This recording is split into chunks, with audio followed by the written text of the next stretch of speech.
There were a lot of members of Congress there to pass a law declaring a national day of prayer so that our country could come together for Christ and to come to God, because we are a God-fearing country. And of course, you know what the mid-1950s were like.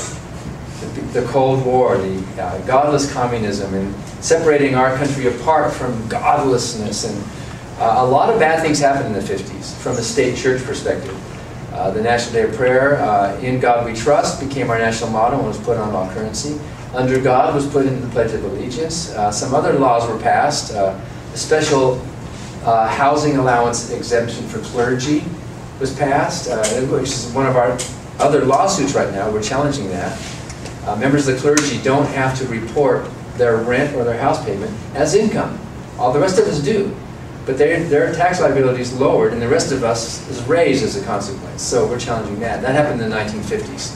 So in 1952, Congress very quickly passed this law calling on the President to declare a National Day of Prayer, to bring our country to God, right? Because those people don't have God, but we do.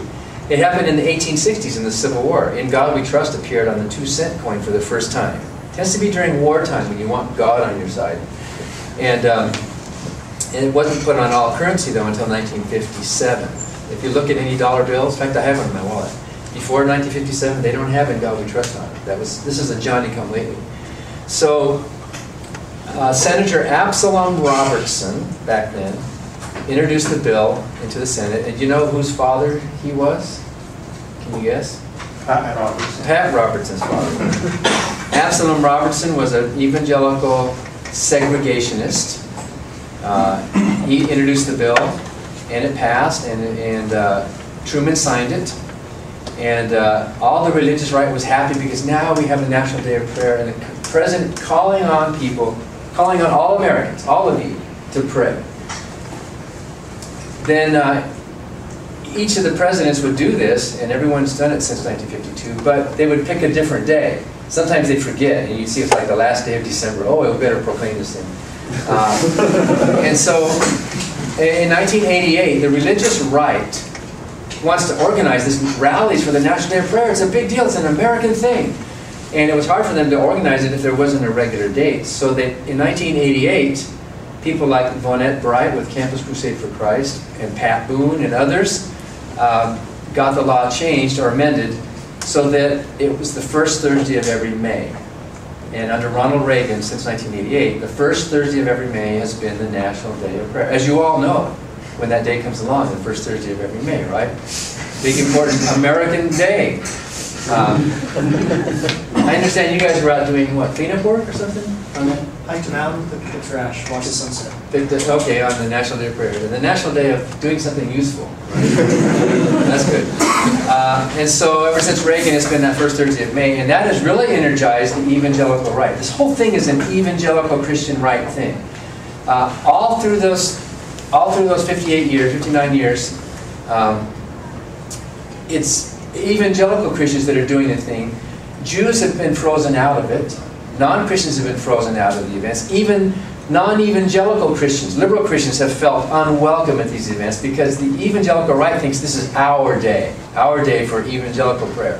In 1989, there was this big organization started called the National Day of Prayer Task Force, which is run by all these right-wing, Bible-believing evangelical Christians. And the current president of it is named Shirley Dobson, who's the wife of, you know who? James Dobson, who's the head of Focus on the Family in Colorado Springs. The National Day of Prayer Task Force is housed in Focus on the Family in Colorado Springs. Every year since then, they've taken it upon themselves to be kind of like a government agency. Even though they say they're a private group, they are exercising this government function. They write the proclamation, they pick the Bible verse, they pick the theme, and they organize the rallies all over the country for the National Day of Prayer. So they're kind of orchestrating this thing that is supposed to belong to all of us. These people are running it, have been running it. And not only the president, but they contact every governor.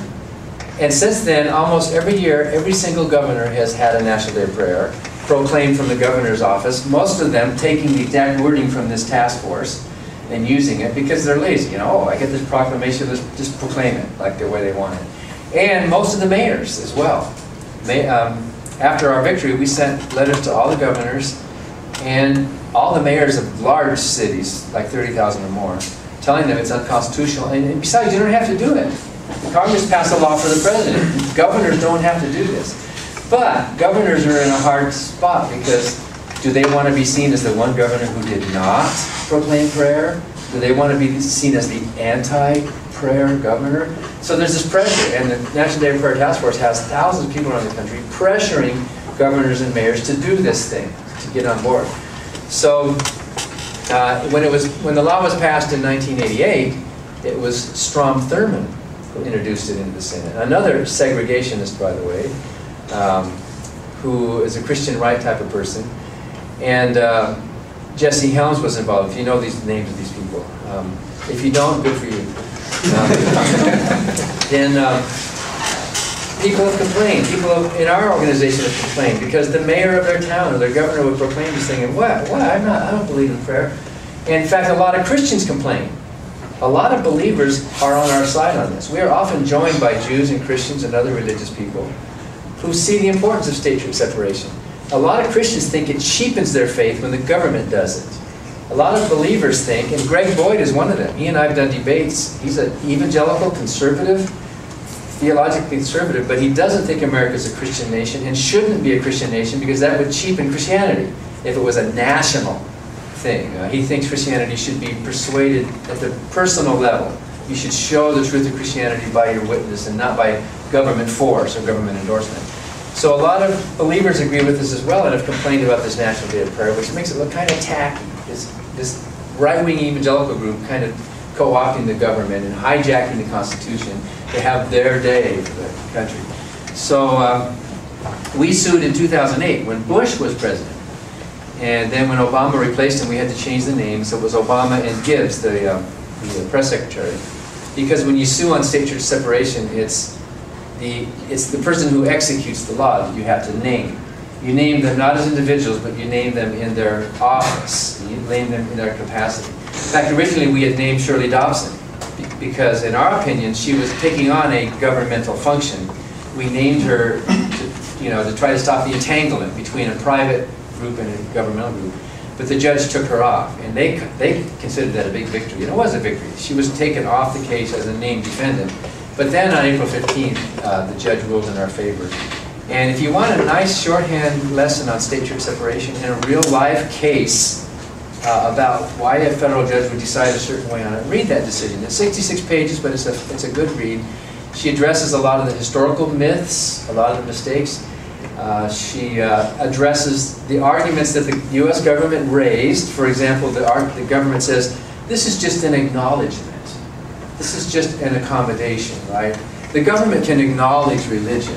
She addresses that. She addresses Christmas and Thanksgiving.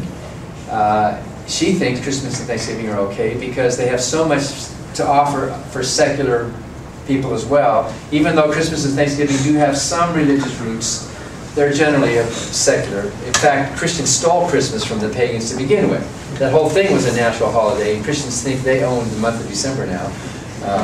Because they think, no scholar thinks Jesus was born in December if he was born at all. While shepherds watched their flocks at night, it was most likely in the springtime. But in any event, Christians stole that holiday, that natural winter solstice, but it's a thing we all share. So we're not objecting to Christmas. Maybe the name is uncomfortable, but we're not objecting to that because it's a holiday that has a secular purpose. I mean, any chance to party, really. I mean, it's a holiday with a lot of F words: food, family, fun, and fellowship. It's what we all want. We all want to do that. So, and a lot of atheists and agnostics celebrate that time of year. And she addressed all of that, and then she said, but the National Day of Prayer crosses the line.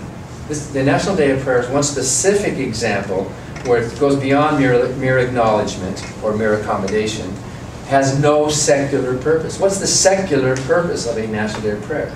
Prayer is a religious ritual to God. You have to believe in a God, and you have to believe that somehow there's some magical connection there. When you pray, something happens. And she said that crosses the line. The government is taking sides. The government should not take sides on private religious matters. She even quoted Jesus in her decision. She even said, prayer might be good for the country.